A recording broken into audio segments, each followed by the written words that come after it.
Stats. Welcome to the podcast you've been waiting for. Great perspective and exclusive interviews. It's a hard job for those guys because it's happening fast. The kind of Saints insight and fun commentary you won't get anywhere else. We've got plenty of technology to speed things up. It's time to kick off your Been There, Done That Saints podcast, where we hand it off to our host, Mike Neighbors, and Super Bowl winning linebacker, Scott Shanle. Proud of these guys.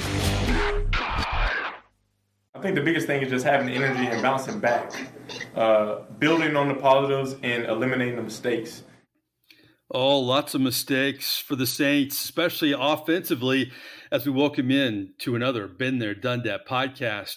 We will talk Jameis Winston, his rough week 2 as Saints starter, really a rough week for everybody as a New Orleans Saint, and much, much more. We'll get into Jimmy Graham, an interesting article by ESPN's Mike Triplett talking about Jimmy Graham and his divorce with the New Orleans Saints. We'll have more likely. We'll preview the Patriots. Lots to get to in this podcast as I bring in my partners, Super Bowl winning linebacker Scott Shanle and our esteemed producer Justin Thomas.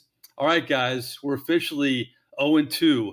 We picked the Packers and we picked the Saints over the Panthers. How surprised are you with these Jekyll and Hyde New Orleans Saints, Shanle? I'm not surprised. I mean, I've always said I never judge an NFL team until after 4 weeks or 5 weeks of the season because I never thought the Saints were going to do what they did to the Packers, just like a lot of people. And I certainly didn't think the Panthers would make the Saints look the way they did a week later. And it goes to show you every week is a new week in the NFL, especially when you're missing tons of coaches with COVID. You're missing tons of starters. It is hard to overcome it at some point. And we've been spoiled with Coach Payton. Every time we have a backup in or we have something go wrong, they always play well. So we've been spoiled, but just last week with the COVID and the injuries was just too much to overcome. And it was, they just lost too many people, just kind of like I lost my voice the other night at the middle school game. I'm still looking for it. You got that stealth voice, Shanle. I like that. It's like a different layer of Scott Shanle this week. I wasn't going to say anything, but I think it sounds great. I want to get to all the distractions with the Saints in just a second. But Justin, what was your reaction to week number 2? A contrast from week 1, obviously. I mean, I agree with Scott. I'm not really surprised either. But when you look back too, the last 4 years with Breeze, the Saints lost, I believe, the second game every single year. I know 2017 they lost their first 2 games and then wound up being one play away from making it to the NFC Championship. So it's way too early to, I think, make anything too big out of this. I agree, and we've seen it in recent years where they've had great playoff runs and they started 0-2 several times. But I'm going to go back to what you said, Scott. Sean Payton is not going to make an excuse. In fact, he's made it a point to say we don't care about practicing in Texas for a week. We don't care about missing our first Superdome game and going to Jacksonville. The injuries we can't control. The coaching situation with COVID we can't control. But my goodness, Shanle, enough's enough, man. I mean, this team has been through more than any team in the NFL. It's ridiculous so far. They certainly have. And Coach Payton, that's what I love about him is he's not going to make excuses, even though that built-in excuse was there. It's been there. It's been there since they had to evacuate for the hurricane. It's been there since they started missing multiple starters due to injuries and other things. So they've had tons of built-in excuses. But one thing Coach Payton would always say is nobody cares. We're in the business of winning. If you're out there, if they kick the ball off, and there's a game, they expect you to win. And it's just a bottom line business. So the guys understand that. They went out there and certainly were trying to win, even though they were shorthanded offense. This offensive coaching staff with COVID, it was a much bigger story than I think anybody gave credit to it. I mean, if you're missing 7 coaches, 8 coaches, that's 14 or 16 eyeballs watching the field for you, relaying information to you as the play caller, what they're seeing throughout the game at the position groups they're watching on their defense. And you're just not getting the information that you normally get throughout a game. So they had tons of built-in excuses. But again, that's what we love about Coach Payton as players is he's not going to make any. What we love about Scott Shanle is his perspective in this podcast, and you were part of that Saints team during the Super Bowl season that dominated those New England Patriots, this week's opponent. I want to get your memories of that game. And you also played with Jimmy Graham, a revealing article by ESPN's Mike Triplett, a friend of the program, about the trade, the career that could have been, and the motivation to be as good as Gronkowski. So I'm going to get your thoughts on that in just a second. But let's talk Jameis Winston. You can't put all the blame on Jameis. We saw some bad Jameis in that game, though, in Carolina, the interceptions. But to me, it all came down, the biggest surprise was what Carolina did to that vaunted Saints offensive line. And I thought an interesting quote after the game, Jameis was sacked 4 times. He had pressure all afternoon. But one of the defensive linemen for Carolina said, you know what? We've done that to Breeze before, Shanle. But pre-snap, he would make the adjustments. We knew Jameis couldn't make those adjustments. I thought that was a very revealing statement by an opposing defender. Well, it is a revealing statement. And those are the things that go to Drew Brees' greatness that nobody notices. We all see him throw the ball, 70% completion rate, get rid of the ball quick. But there is so much that goes on before the ball snap. Who he's identifying as a blitzer, which way he's setting the offensive line to protect him, and now the back or the tight end need to know where they're going based on where Drew is miking the defense. That's how they set the protection, and I felt like there were tons of protection issues. We haven't really seen that from the Saints offensive line, but there were the one concern I have from this game, and I know I said I usually wait till games 4 or 5, but from week 1, we ran the ball, we got a huge lead, and the defense played well. There was no pressure on Jameis. This week, we got down, and so the pressure shifted to Jameis. And my concern is once that pressure was shifted onto Jameis to make plays, we saw bad Jameis. We saw, when you're fading away at the 40-yard line and throwing the ball deep over the middle, up for grabs, that's a concern. And Coach Payton, I'm sure he lost sleep that night. And then to throw another interception late in the game, it was another horrible pick. It's the type of interceptions that Jameis threw that I think that is the reason I think we're going to see more Taysom Hill this week. Oh, breaking news. I'm the only Taysom defender in this podcast if you're just tuning in, Saints fans. I don't think he's going to be Steve Young like Sean Payton has alluded to, but I think he is serviceable, and he's not going to make the mistakes that Jameis made. Jameis, 11 of 22, and I know it's not all Jameis. This isn't a piling on of Jameis, but his interceptions were horrible. 111 yards passing, a 26.9 rating, sacked 4 times. Here's what Jameis Winston said this week on how things have to get better. Building on the positives and eliminating the mistakes. Not having that same mistake show up. Not having that same action show up. Okay, Jameis, just like Sean Payton, I don't hear Jameis make excuses. He always owns it, but I also covered him in Tampa, and I could probably go back in the archives and find that same exact bite on several Wednesdays after bad games. I mean, at some point, it's got to click in. And as I'll say over and over in this podcast, it wasn't all Jameis Winston, but it did bother me too to see these mistakes over and over again. And I just, it was just tough for me to watch week 1 and week 2, the difference. But, Shanle, I agree. I mean, if this keeps up, he will bring in Taysom Hill, Sean Payton, because unlike Bruce Arians in Tampa, Bruce Arians didn't have anybody else. There are other options here with the Saints. Yeah, and it's who, as a coach, you want to play guys that you can trust. There is no question. I mean, I've been in Jameis's corner. I said I thought he should be the starting quarterback. It was this last game when the pressure was on, when you had to fight back to throw the ball to get back in the game. It was almost like you could feel the chaos through the TV. Like, it just felt hectic. And that is an unsettling feeling to the whole football team. And that's one thing that Coach Payton will not put up with is just kind of, he always called it playing rat ball, where you're not staying within the offense or the defense. You're going and doing your own thing and making up stuff. And Jameis was making up some stuff in the game. So he has to get back to doing what helped him win the job. And Taysom will probably, what we'll see is more Taysom Hill package. We'll see more of the RPOs. We'll see him throwing off the fake, the option plays, and you'll see him sprinkled in more. But this offense, listen, right now, if I told you that the Saints are ranked dead last in the NFL, yep, at 32nd in total offense and dead last with the passing yards per game, I think, 120 yards, 150 yards? Yep. Nobody would ever thought they would see that. So I think you have to do something to give a spark to this offense. I saw that too. It's unbelievable. It's unprecedented in the Sean Payton era. And Sean Payton is the master motivator. I thought the biggest thing he said in his weekly presser this week is that here's your stat of the week, boys, basically. He said that the New England Patriots record, 108-7, I believe, since 2001 at home when they win the turnover battle. That's your stat of the week, guys. Is that hey, Jameis, let's don't turn the ball over this week. Hey, offense, let's don't turn the ball over. I mean, he's thinking about it going in, and you alluded to it, Shanle. He's not going to tolerate this stuff with Jameis. He's not. It is not. I don't care if Jameis throws for 500 yards and turns the ball, throws 5 interceptions, and we win. He'll find a way to fix it, because if there's one stat that Sean Payton cares about more than anything, it is turnovers. And it was talked about in our building. I'm serious. Every day we talked about taking the football away on defense, but more importantly on offense, protecting the football. And he does not mess around with turning the football over, because when you turn the football over, it limits your opportunities to score points, to get yards. And we know coaches have pride too. They want to be the number one offense. They want to show everybody that they can still do it. So I'm sure he is irked that they're 32nd in the league right now in total offense and they're turning the football over. You're not going to beat Belichick if you go up there and turn the ball over twice and they take care of the football. It just doesn't work that way.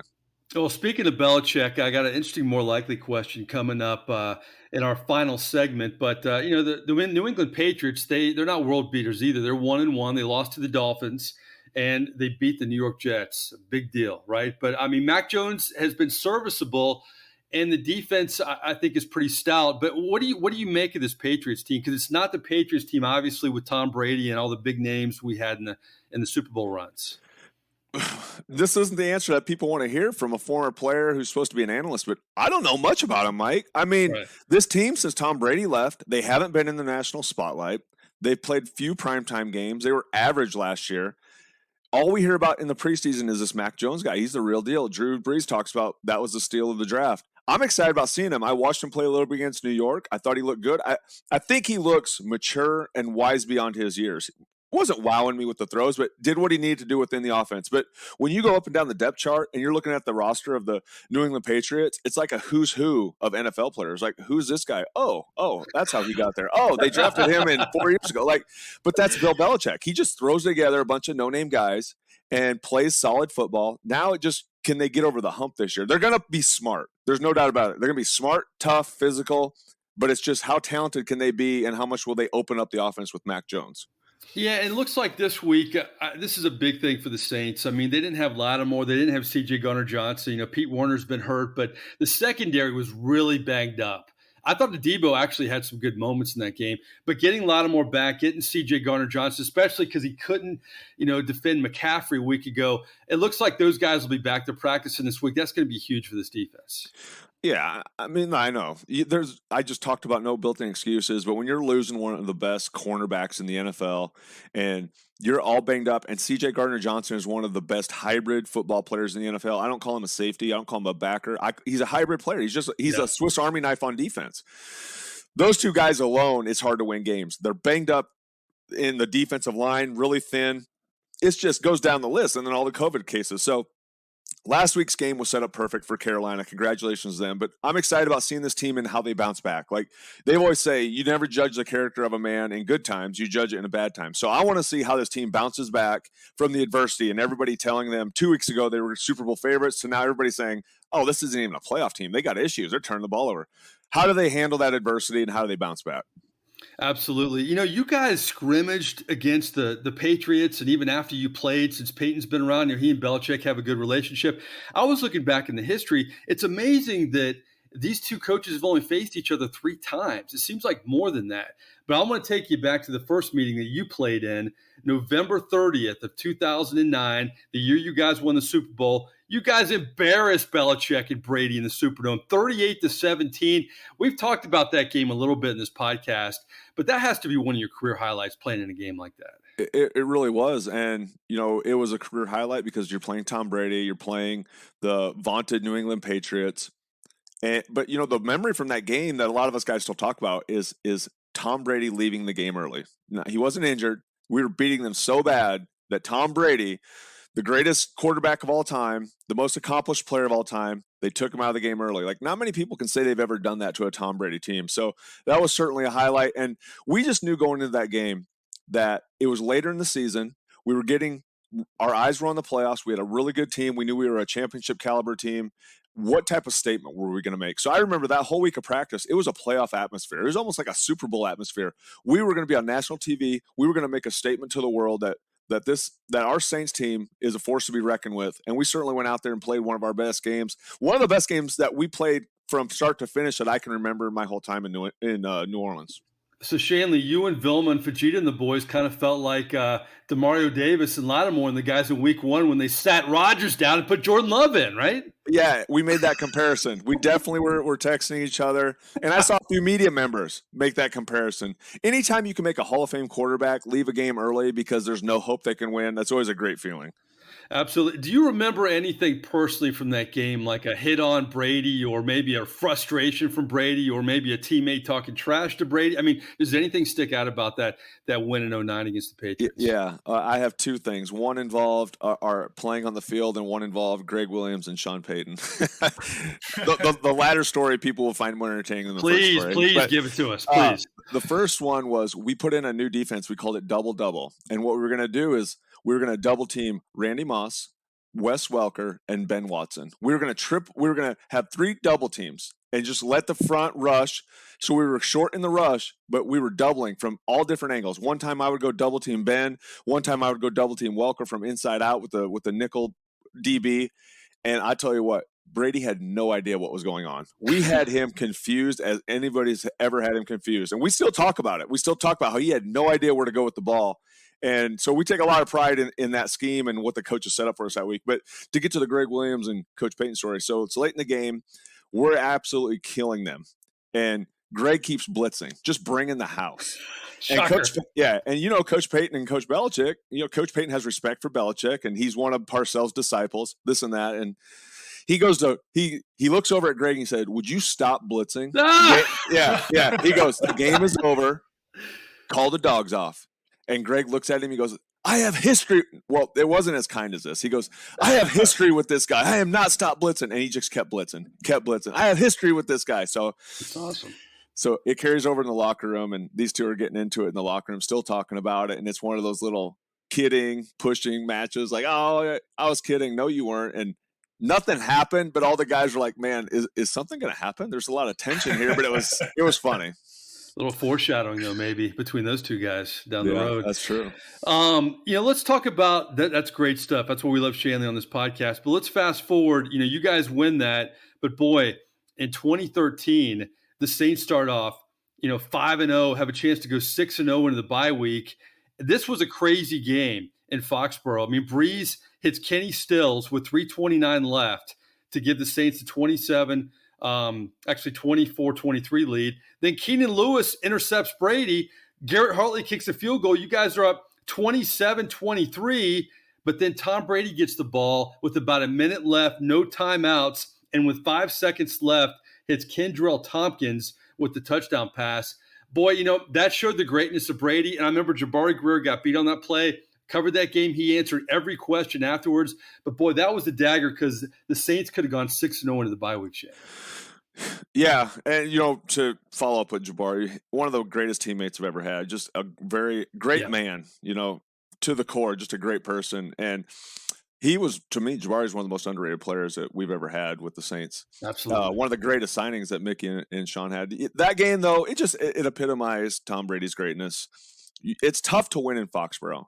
And until that clock has all zeros on it in the fourth quarter, those games are never over. And when you play players like that, you have to be ready for it. And that's why you want to get a 2-score lead. If you can get a 2-score lead, you can keep blitzing. You can do all those things. You can have the head coach and defense coordinator get in a fight on the sideline. That's when it's put away against Tom Brady. Isn't it amazing? Sean Payton has 153 victories if you count the postseason as an NFL head coach. One of the most successful careers in NFL history. And Belichick has more than twice as many victories, Shanle. I mean, it's amazing. It is amazing. What I hate about the Belichick thing is, and this is going to happen to Coach Payton too, is anytime you have a great coach and a great quarterback, everybody wants to know who deserves more credit. And why can't it be both? Why can't two guys be successful together and make it work for one another? And so they're always measured who deserves more credit. So Belichick was a great coach, before he coached Tom Brady. He was a great defense coordinator. People forget he's the guy who was the D coordinator for the Giants when they shut down the Buffalo Bills in the Super Bowl and should never have won a Super Bowl, but they went. He put in a dime scheme. He had all these different things that were he was 20 years ahead of defensive football. So Belichick's always been a great coach, and he'll continue to be a great coach until he calls it a career. Absolutely. And, you played, obviously, with Sean Payton for a long time. And I think the interesting thing about Sean Payton is, he's a disciple of Bill Parcells, but he's got some John Gruden in him. And, he's got a little bit of, when you talk to Sean Payton away from the press conferences, he's a fun guy. He likes Jimmy Buffett and Kenny Chesney. I mean, there's a lot of layers to Sean Payton, more than most head coaches. But, I know you probably don't know Bill Belichick great. I mean, who really does? He's a hard guy to get to know. But knowing what you know about Belichick, and you mentioned, some of his history with Greg Williams, what parts of Sean Payton do you think are Belichickian, if you could just point some stuff out at all? When it's time to work, it's time to work. And I think the one thing that I had appreciation for Sean Payton, and I'd say Bill Parcells and Bill Belichick are two of a kind. It's football. It's just a grind nonstop. Coach Payton is that way, but there's a bigger sliver to him of being a family man, understanding that it's important to have the kids at practice on Saturdays. It's important to get the wives around one another. Those are the things that Coach Parcells really never focused on or put much emphasis on. And those are little things that make players appreciate coaches when they feel like you actually care about me. You care about me more than just being a football player. But when I look at Coach Payton and Coach Belichick, straight from the Parcells tree, it is no nonsense. When it's time to work, it's time to work. When we talk about not turning the football over and you turn the football over, you're done. Like, you get a chance to do it. If you don't do it, you're done. There's a no nonsense approach when it comes to the business of winning, and whatever it takes to do, he's going to do it. I like that Shanle has this great voice this week, and I'm going to ask him more questions than any, because it's just a great week to ask you questions. And speaking of that, a great article by our friend Mike Triplett concerning Jimmy Graham, and kind of years later after the trade, what are Graham's thoughts on what could have been in New Orleans? What were his motivations with Gronkowski? I mean, Gronkowski's a future Hall of Famer, and Jimmy Graham, frankly, is not. And you wonder if he could have been if he played with Drew Brees. You read the article. What were your takeaways from that article? Because what stood out for me, what I want to ask you off the bat, Shanle, is Jimmy Graham said the trade was not good for anybody. The trade to Seattle. I really kind of disagree with that, because I thought Max Unger was really good for the New Orleans Saints for a long time. But what was your take on that? Yeah, I think I don't think Jimmy should have probably made that statement, because I think you can argue that Max Unger was really good for the Saints in that trade. But I think Jimmy's point is, when he's talking about anybody, first, you're obviously always going to refer to yourself. Then you're going to refer to maybe the quarterback numbers. He thought Drew probably could have had more numbers throwing tight end position. He thought maybe he could have helped the offense more. So I certainly agree with you, Jimmy. I mean, this is a kid who I covered him in practice, and his evolution into being I called him the next Tony Gonzalez. I covered Tony twice a year in Atlanta. I covered Jimmy in practice. And I thought that Jimmy was on his way to being the next Tony Gonzalez of the National Football League. And then the trade happens, and his career went the other way. And the Saints found a way to keep winning. Max Unger really solidified their offensive line. They found a way to keep winning. But it more so hurt Jimmy's career in the long run than anybody else, because he would have had tons of targets. He would have been put into matchups, because Coach Payton, we can agree that he changes the game every week. He's changed the offensive call playing, as far as he's Bill Walsh type guy. He would have put Jimmy in places every single week to be successful, and I think his numbers would have shown it when his career was all done. I thought it was interesting in the article. There was a red zone situation, and Breeze wanted to, I think he called him the giraffe. Let's throw it to the giraffe. And Graham didn't really know who they were talking about. He's like, what are they going to do? Throw it to Devery or Lance or Shockey? Or are they going to throw it to me? And they put him in the game, and he scored. It goes back to your point of putting him in position. I think it came down to stubbornness in the end. Graham was stubborn. Peyton was stubborn, and it could have worked out. It just, at the time, if they would have used that draft pick instead of getting Stephon Anthony, so easy for me to second guess this, it could have been a good trade, because his stock was never hotter, but boy, if he would have stayed, like you said, he'd be a future Hall of Famer. I really believe he would have been. Yeah, and what people are forgetting is, where the relationship went south was when Jimmy was being franchised, and they were talking about tendering and all these different things. And if people remember, Jimmy wanted to be compensated like a wide receiver, and the Saints said you're a tight end. And so Yep. the tight end pay was much less. And this whole thing, I think it went to a hearing. It got pretty nasty. And so from that point on, that relationship was never the same. That changed everything. Money got in the way of what could have been a Hall of Fame career. It's really unfortunate, but that changed that dynamic. And it was never the same after that, unfortunately. Remember the whole controversy with Graham when the NFL made that celebration rule where he couldn't, do the goalpost thing anymore? I remember he did it a couple times in the preseason, and Peyton, I was doing sideline back then, and Peyton came up to him and was like, basically, stop it. You can't do it during the regular season, so don't do it now. You saw some friction even then. It just seemed like, he was doing everything was just going Graham's way, and then it just seemed slowly but surely it was the arbitration, it was the celebration, it was the tension. It just fell apart very quickly. Listen, Jimmy will be the first to tell you he was young, and when you're young, you think everything's going to work out in your favor. And the Saints, they if you don't follow protocol and you don't do what is asked of you, things like that are going to happen. They're going to find a way to get you out of the building. They did it with Brandon Cooks. People remember Brandon Cooks questioning Drew Brees' arm strength, and what do you know? The next week he shipped off to New England for a third or a tight end who was third on the depth chart at New England at the time. So they're going to get rid of you if you're a problem. And Jimmy was starting to become a problem. He was young, naive, and if he had to do it all over again, I'm sure, as the article states, that he would probably do it differently. One of the biggest revelations to me, and Graham said he had never told anybody this, but obviously he and Gronk were going back and forth, just breaking record after record, pushing each other. He had a Gronk jersey in his room in New Orleans when he played for the Saints. He'd wake up every morning, his motivation, looking at the Gronk jersey. I was kind of surprised by that. It was great, though. I liked it. Yeah, great competitors, great athletes find different ways to motivate themselves. And some guys are internal goal guys. Some guys are external, and they put things in front of them to remind them every single day what their goals are.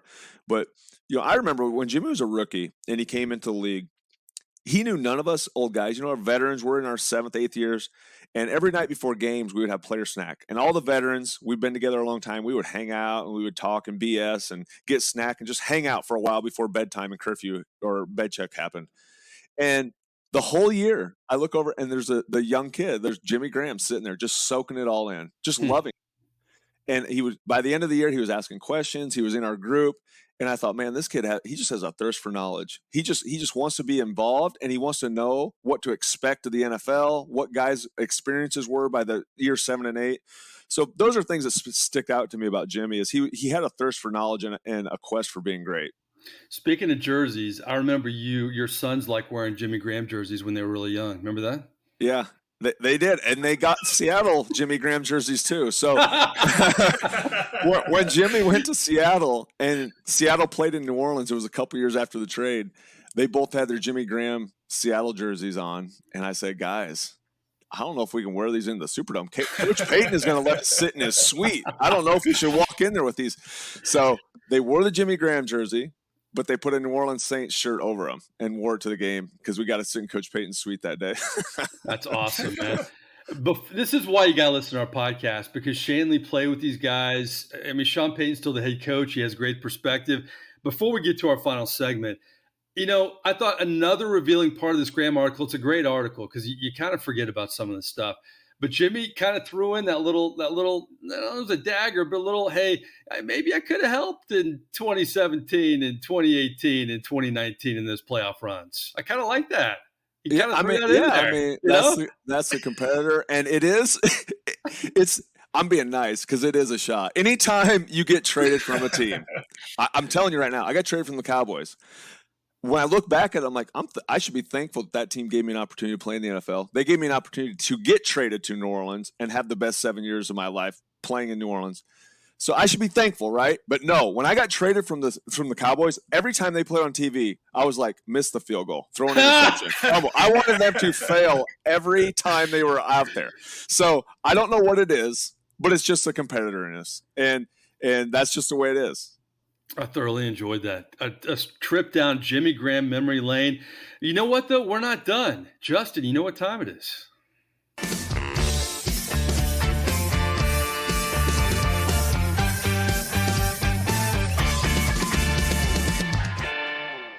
We bring back Justin Thomas, who makes it all happen in this podcast, our esteemed producer. And, Justin has evolved as quite a podcast personality over the past couple of years since we've done this. He has to answer these questions first. Shanle gets a little time, and I'm lame because I know the questions, so I don't get any advantage here, or a lot of advantage, I should say.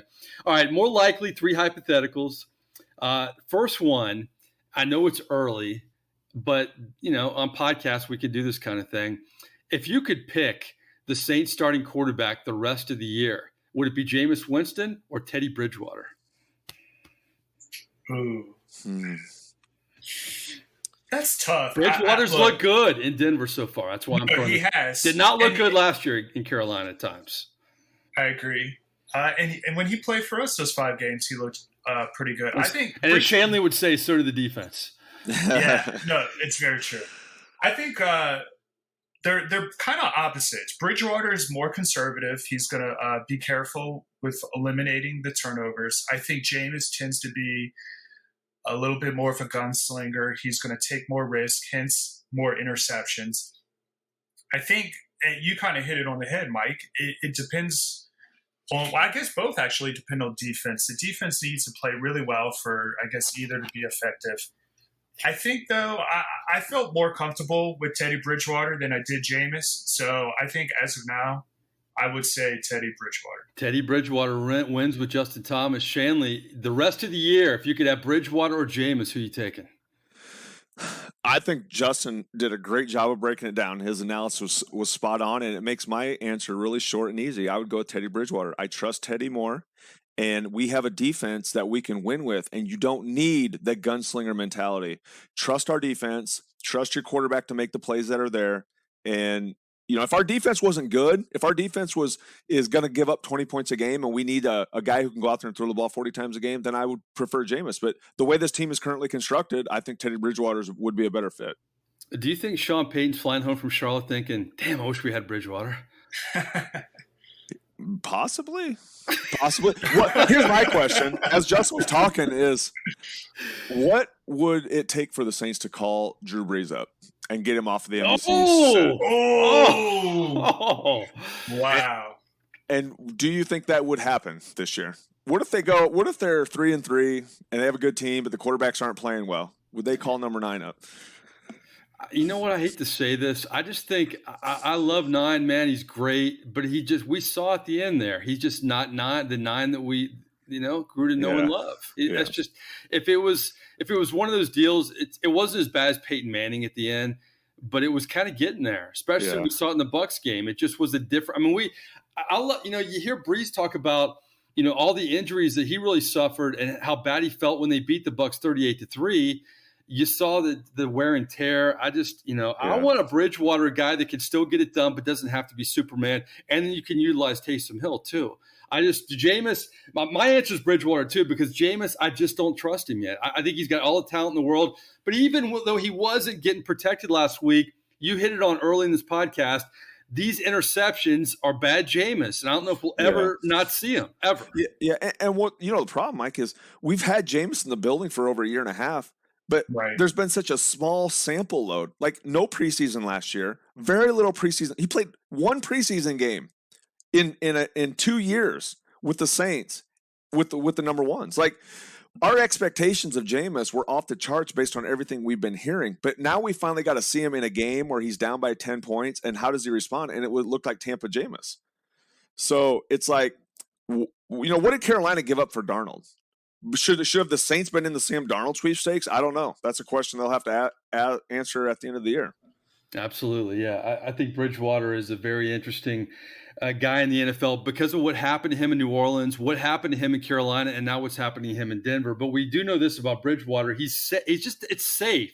You don't want to always be safe, but with this football team, I think it's okay to be safe at the quarterback position. And that's the bottom line with Bridgewater, and that's where I would rather have him than Jameis. All right, number 2, and this is early too, but man, it's more likely and we can just have fun. But I think this rookie class for the New Orleans Saints is showing up a little bit. I like Paulson Adebo, what I've seen a little bit. And Peyton Turner last week played really well. Who do you really like so far? And who is going to be maybe the rookie of the year in this class? Is it going to be Adebo or is it going to be Peyton Turner? Who do you like so far from what you've seen? I know it's 2 games, but 2 games, the fact that we're talking about these guys, I think bodes well for this class. Justin, you go first. No, I agree. Obviously Turner didn't. I don't think Turner played very much in the first game. He obviously had to step in the second game for Davenport's injury. And I agree. Adebo's played great. I'm trying to think any other rookies. You have making any. Ian Book at quarterback. He's not going to play. You have Landon Young at offensive tackle. Is it K'Wan Baker at receiver? I mean, Pete Warner's been hurt.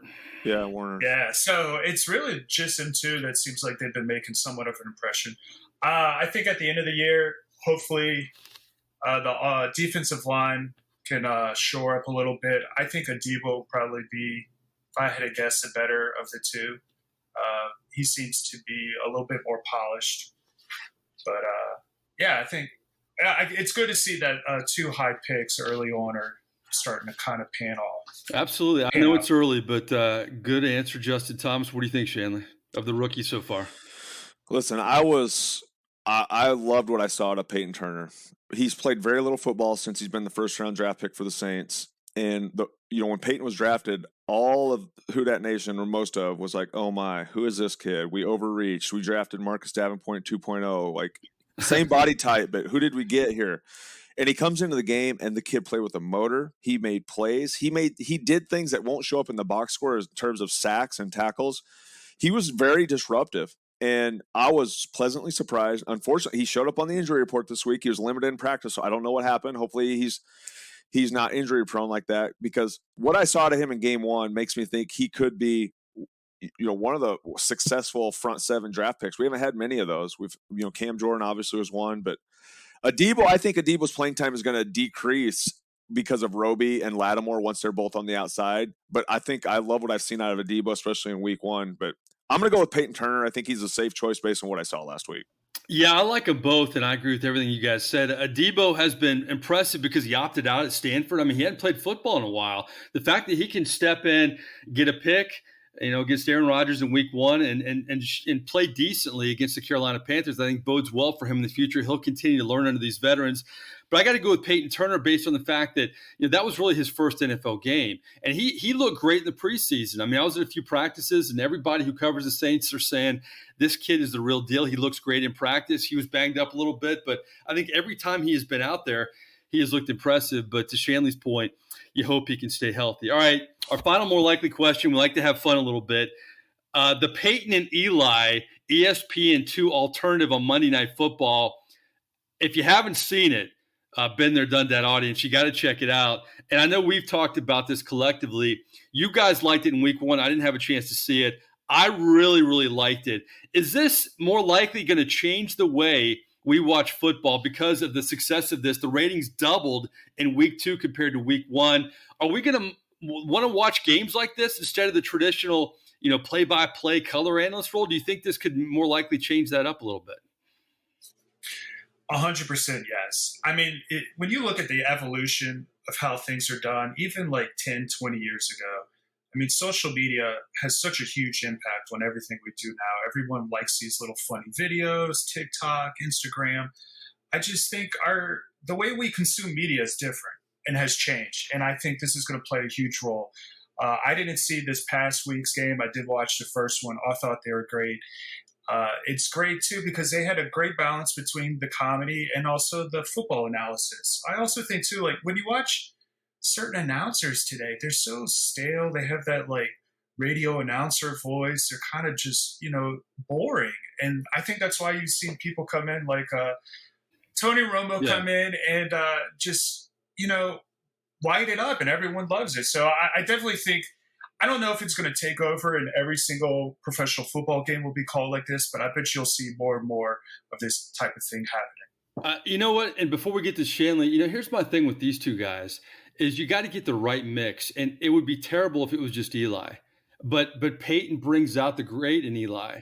And Eli is the one guy who can kind of poke Peyton. So to me, it's the perfect duo to do this. Plus, they get great guests. But Shanle, do you think this will change things from a player perspective, watching a game like a game of Monday Night Football? I don't know if it'll change things. I like that the network has the option to watch it regular versus this. I love both these guys. I think their personalities are great off the field. I think their personalities are great together. My only thing is, like, I watched it in week one. I didn't really watch much of this last game. but I end up going back to the normal telecast because I felt like I wasn't paying attention to what was going on in the game. Right. And I was like, I don't even know what's going on in the game. I'm listening to their story. I'm listening to them talk with Ray Lewis. Like, I have no idea what's going on in the football game. So that's the only reason I went back and watched the actual telecast. So, but the other thing with Peyton and Eli, what's going to be hard for them to do this for 17 weeks.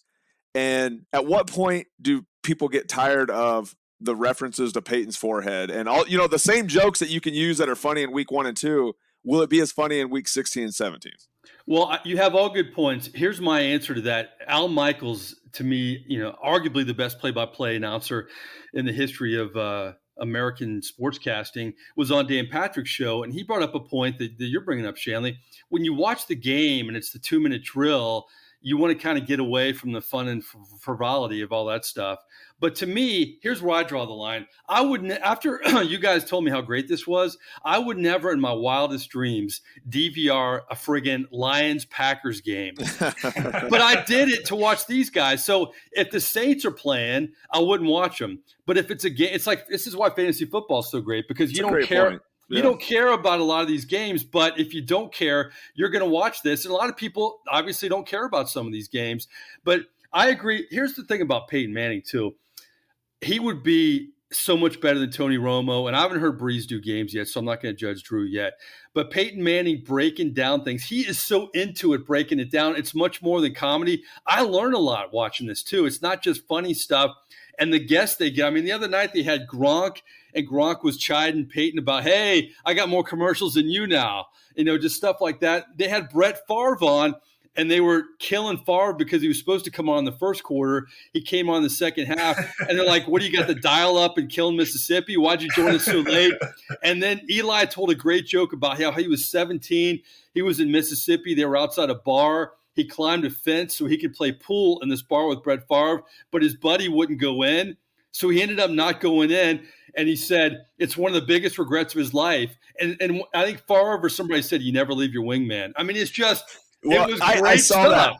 That. And Mike, what was hilarious about that is Eli told that whole story, and he went and hung out with this guy, and he had huge regrets. And Favre goes, guy, you didn't have to jump the fence. My uncle owns the bar. I could have got you in. That was awesome. Yeah, I mean, it was great across the board. And I just think you learn a lot from Peyton. Eli's very knowledgeable too, but they play off each other well. If I don't care about Monday Night Football, man, I'm locked and loaded on that. I highly recommend it. And I think it's only going to get better as they get more of a comfort level. I thought it was great too. There was one point where they were talking about footwork with Aaron Rodgers, and they planned this, and Peyton stood up off his couch, and he talked about how he had to line his feet up every time he made a throw. But the great thing about Aaron Rodgers, his feet can be anywhere, and he makes all kinds of throws. He's like, I don't know how he does that. And to me, you just learn stuff like that. I thought it was really educational. I thought it was great. But I get all your points. I think it will change, but I think you'll always have a need for broadcasters to call games in a normal fashion. But here's the thing. I don't think Monday Night Football crew is that dynamic with Steve Levy and Brian Griese and Louis Riddick. The fact that you have these personalities on ESPN2, it's going to be interesting, Shanle, to watch the ratings moving forward with all this. Well, I know they double between week 1 and week 2. So. Mike's point is great. I think it really depends on what you have on regular Monday Night Football. If people are entertained by the crew doing the game, then I think you have something. It seems like people are more into the Collinsworth and Michaels on the Sunday Night Football than they are the Monday Night Football crew. ESPN just cannot get this crew thing figured out into what people want, and they keep on changing it. And so it's a perfect time for Eli and Peyton to take over what they're doing. Well, it just shows to me the leverage, because Peyton could have had Breeze's job, and he could have had Romo's job, and he could have had whatever he wanted in Monday Night Football. But I'm sure I would love to have been in the meeting, and Peyton said, you know what? I really don't want to do that because I don't want to criticize players, because he'll criticize maybe play calls, but he won't criticize players. He'll always defend quarterbacks. So this is the best of both worlds for him. He can sit back and have fun with his brother and create something new and not be your traditional sportscaster. I would love to have heard him negotiate this. It would have been really interesting because he negotiated to a T. The hardest thing to do when you're a former player is to criticize other players. But the one thing I learned, the easiest way, it's certainly hard to do it when you are doing it against your former coach and a bunch of former players you played with. I think the easiest way to do it is you do it from a coach's perspective. It's almost like you tell the player on through the TV the same thing they're going to get from the coach in their meetings anyway. And I think players don't take it as personal when you deliver the truth to them, but you do it in a way that is subtle, like they get from their coach in a meeting room. If you go out and you just start attacking, I've always said, like, when Booger McFarland was on Monday Night Football and he constantly criticized the DBs for never turning their head, and I'm like, do you know how hard that is, dude? It is not easy to run full speed and turn your head. If it was easy to do, everybody would do it. And so you have a D lineman criticizing DBs. That's hard when you have to criticize other position groups and you don't know exactly what world they're in. That's very interesting. I remember we've talked about in this podcast, talking to Breeze about it, and he said, I don't want to criticize guys. It's how you say it, and you explained it perfectly. It's definitely how you say it, Shanle, and obviously you do a great job with us on Cox Sports Television. All right, let's go to predictions. Our record is worse than the Saints. We are all 0-2. We picked the Packers in week 1. We all picked the Saints in week 2. Justin Thomas, the Saints go up to Foxborough. Brady's not there anymore. Teddy Bruschi's not there anymore. Gronk's not there anymore. You got Mac Jones, the rookie quarterback. Will the Saints win this game, or will it be the New England Patriots? Well, look, logic dictates we all picked the Saints to lose the first week, and they won. And then we all picked them to win the second week, and they lost. So what we need to do is all pick them to lose this week so that they will win. This is really tough. Last week, I really thought they could have won, and then it seemed like the injury bug really hit. The coaches got COVID, just so many things we talked about earlier in the podcast, and I think that did play a factor. If the team can go in more healthy, I think they have a chance to win. I think it's going to be lower scoring. Patriots have a really good defense, similar to what Scott said earlier. I haven't had a chance really to watch them, so I don't know what they look like. I'm going to give the Saints a slight edge. I'm going to say 20-17 Saints win. Oh, wow. You went counterintuitive on me there. You said pick against the Saints, and then you picked. I said we all have to pick, and I have a feeling that we're not all going to pick the same. All right. You know what? None of us – you came pretty close with the reverse score last week, Justin, 24-13, because I thought Jameis had some chances late to make it a game, but it wasn't all Jameis. I'm not going to say that. But anyway, the Saints did not get it done. So you picked Saints 2017. Saints Patriots, what do you think, Shanle? Run the football. Alvin has to touch the ball 25 plus times every week. He is the key. Run behind the Saints offensive line. Don't get crazy. Insert some more Taysom Hill. Keep this defense off balance. And give Belichick more to scheme for than just bringing the house against Jameis, because they're going to blitz Jameis when he's in. If anybody saw last week, the Panthers, they blitzed Jameis, I believe, on 65% of his snaps, which was the highest total since 2009, going back how many times a team blitzed a quarterback. So there's something there. I think the Saints getting the coaches back, getting healthier, going into a tough environment. The world is against them. The world is telling them they messed up by starting Jameis at quarterback. I think the Saints are going to go up to Foxborough against a team that we just talked about doesn't have all the talent in the world. I don't think they're going to be able to score enough points against the Saints defense. I'm going to go Saints 24, Patriots 14. Wow. And Shanle, don't do it, Mike. Don't do it. Shanle doing the quality research too, man. I love the stats. Bringing the stats and the he's got what's the singer? Not Lou Rawls. I'm showing my age here. Barry White voice this week. Barry White, yeah. All right, you know what? I'm going to do you guys a favor. I had Saints 27-24, but you know what? I'm prove me Jameis mode. I live in Tampa. All my friends are like, wow, Jameis. I'm like, no, still prove me Jameis mode. I'm reversing my pick, man. I'm going Patriots because I'm in prove me Jameis mode until he proves me wrong. I like Mac Jones. I think he's going to be a very good quarterback in this league. Belichick, obviously a great coach, is going to get the most out of his guys. I think the Saints play better. They have their coaches back. They have their secondary back. Kamara, I think, will have a good game. I don't trust Jameis yet. I'm going Patriots in a very close one, 27-24, which means the Saints will win next week. So you happy, Justin? No, we all had it. Well, I guess you're right. Yeah, if we all would have picked them to win, they probably would have lost. Yes. Can I get neighbor's score prediction if the Saints roll out Taysom Hill as a starting quarterback for the whole game? Then they win 27-24. All right, there you go. Yeah. Okay. So I hope that happens, and that's our open next week. And I'll just roll into the podcast. It'll be beautiful. All right. Well, listen, man, that was fun going down memory lane. It was great always great to have Shanle, but man, you give such great perspective. Where are we on Twitter, Justin? At Dundat Podcast. And we are on all the platforms, all of them, iTunes, Spotify, Stitcher, Google. If there's a platform with a podcast, we are on it. So please subscribe, give us feedback, check in on Twitter. You're not going to have better perspective than what we had here with Scott Shanle. That was tremendous stuff. For Justin Thomas and Shanle, I'm merely Mike Neighbors. We'll see what happens in New England and talk to you next week.